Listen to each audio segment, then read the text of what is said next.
আশুলিয়ার অধিকাংশ পোশাক কারখানা খুলে দেওয়া হয়েছে, যদিও এর মধ্যে কয়েকটি কারখানার শ্রমিকরা কাজ বন্ধ রেখেছেন বলে জানিয়েছে শিল্প পুলিশের একটি সূত্র। অপরদিকে বকেয়া বেতনসহ পাওনা আদায়ে গতকাল সকাল 9:30 থেকে নবীনগর চন্দ্রা সড়ক অবরোধ করে রেখেছেন বার্ডস গ্রুপের শ্রমিকরা।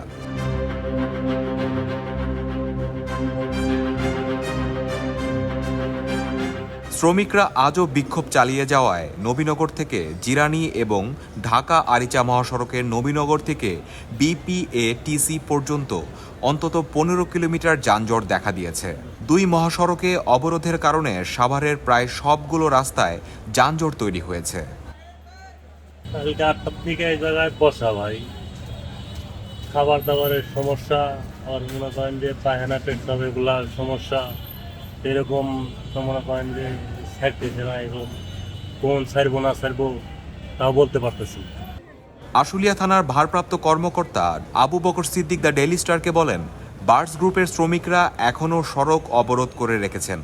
তারা বলছেন, তাদের পাওনা পরিশোধ না করা হলে তারা অবরোধ প্রত্যাহার করবে না। মালিক পক্ষের সঙ্গে সেনাবাহিনীর ঊর্ধ্বতন কর্মকর্তারা যোগাযোগ করছেন।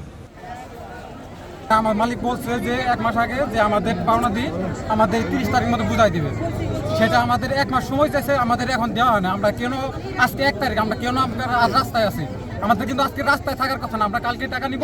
মালিক আমাদের বলছে আমরা চলে যাব কালকে, তাহলে আমাদের কেন রাস্তায় আছে? আর আমাদের বলছে যে আমাদের কিন্তু বাড়ি ভাড়া আছে, আমরা অনেকে বাড়ি থেকে আসছে, তাদের এই রাস্তায় থাকতে হইতেছে। আমরা সারা রাত ধরে রাস্তায় আছি, বৃষ্টিতে ভিজছি, রাতে বৃষ্টি হয়েছে, এত কষ্টের ফল আমরা কোথায় পাচ্ছি?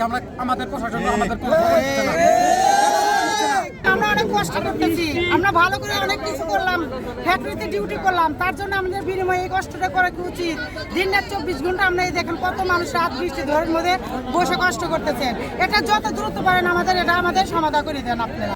আর্থিক সংকট ও কার্যাদেশ না থাকার কথা উল্লেখ করে 28 আগস্ট থেকে বার্ডস গ্রুপের RNR fashions limited, Birds garments limited, Birds Fedrex limited এবং বার্ডস ANZ লিমিটেডের সব সেকশনের কার্যক্রম বন্ধ ঘোষণা করা হয়।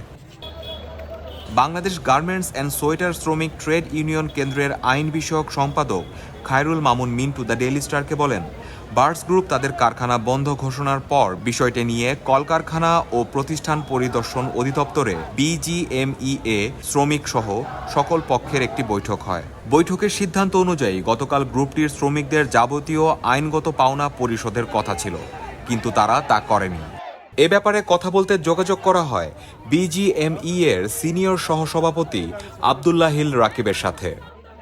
আমরা মালিকের সাথে যোগাযোগ করতেছি। মালিক হয়তোবা আজকের মধ্যে, গতকাল তো মালিক গিয়ে ফ্যাক্টরিতে তাদের স্যালারিটা কখন দিবে সেটা ডিক্লেয়ার করার কথা ছিল, বাট তারা বলতেছেন তারা অসুস্থ হয়ে গেছেন দিন। বাট আমরা তাদের ফোন বন্ধ পাচ্ছি, তাদেরকে এখন ইন্টেলিজেন্স এবং মিলে খুঁজে বের করার চেষ্টা করতেছেন। আজকের মধ্যে তাদেরকে অ্যাটলিস্ট একটা কমিটমেন্টে আনার চেষ্টা করা হচ্ছে।